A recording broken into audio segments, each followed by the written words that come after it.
My name is Meg Lynch. I'm the manager of operations here at Manhattan's oldest remaining house. Welcome to the Morris Jumel Mansion. This house was originally built in 1765 for the Morris family.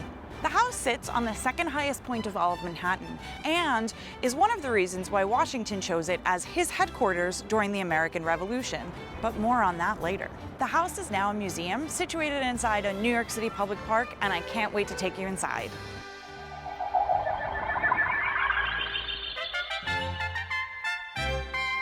Stepping into this house is like stepping through a portal to the past.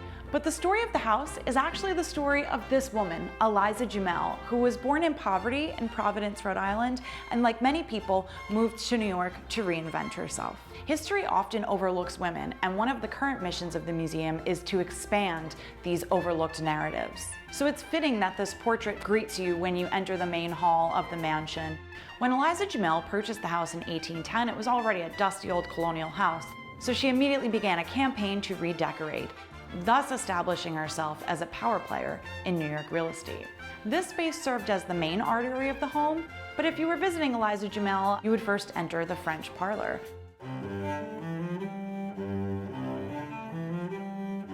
The furniture featured in this room did belong to Eliza Jumel and supposedly belonged to Napoleon I. Like most of the furniture in this house, it has a real pedigree. What makes these pieces really unique is they all have zoomorphic elements, meaning they have animals built into their design. This suite of furniture features swans and dolphins.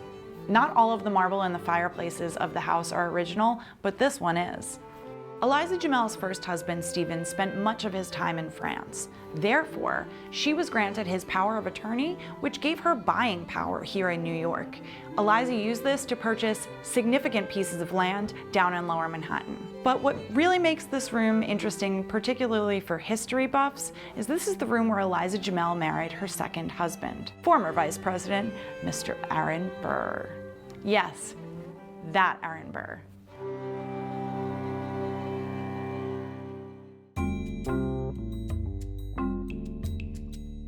Across the hall, we have the dining room.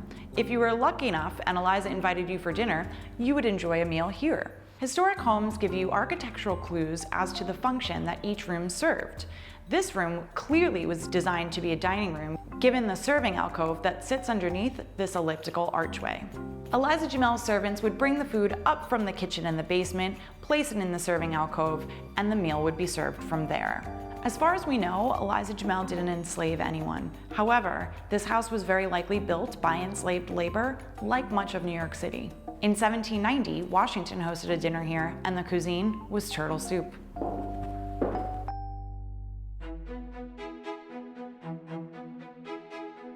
This room is referred to as the Octagon Room for obvious reasons. This shaped room allowed more light to enter, cross-sectional breezes, and would have amplified sound, and frankly, they were just showing off. Because this is believed to be one of the first octagonal-shaped rooms in America. So the house itself was a New York trendsetter, as were its inhabitants, as you can see from the bold choices in wallpaper and furniture design.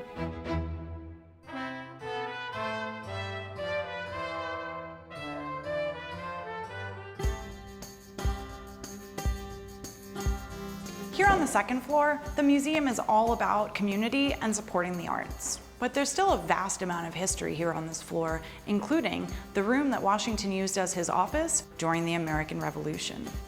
Another groundbreaking thing that Eliza Jumel did was collect European art and would have used these vast hallways to display it. We've taken a page out of Eliza's book and used this space as a rotating exhibition space. Our current exhibition, Surroundings, displays photos of our neighbors and community. Another member of our community is Lin Manual Miranda, who wrote parts of Hamilton sitting in this very chair. I refer to this room as the room where it happened, happened. And he picked this room for a reason. This is the room that Eliza Jumel's second husband, Aaron Burr, would have slept in. But this was long after his infamous duel with Hamilton.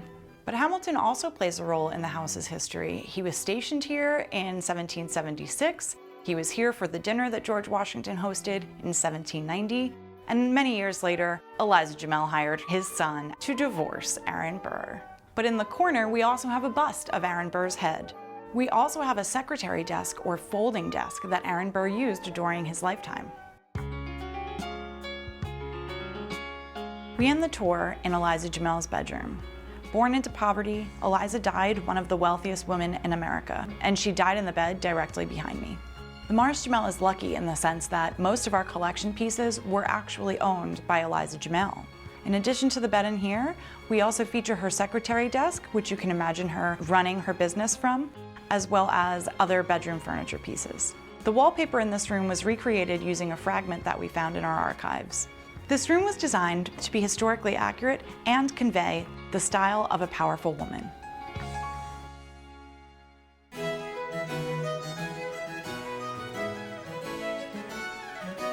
The Morris Jumel Mansion is a historic house about the history of New York and one woman in particular who was ahead of her time.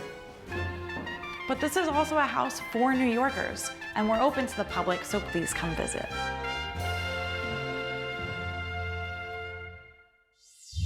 If you like this video, definitely give it a thumbs up. And if you want to see more content, subscribe to Open House TV.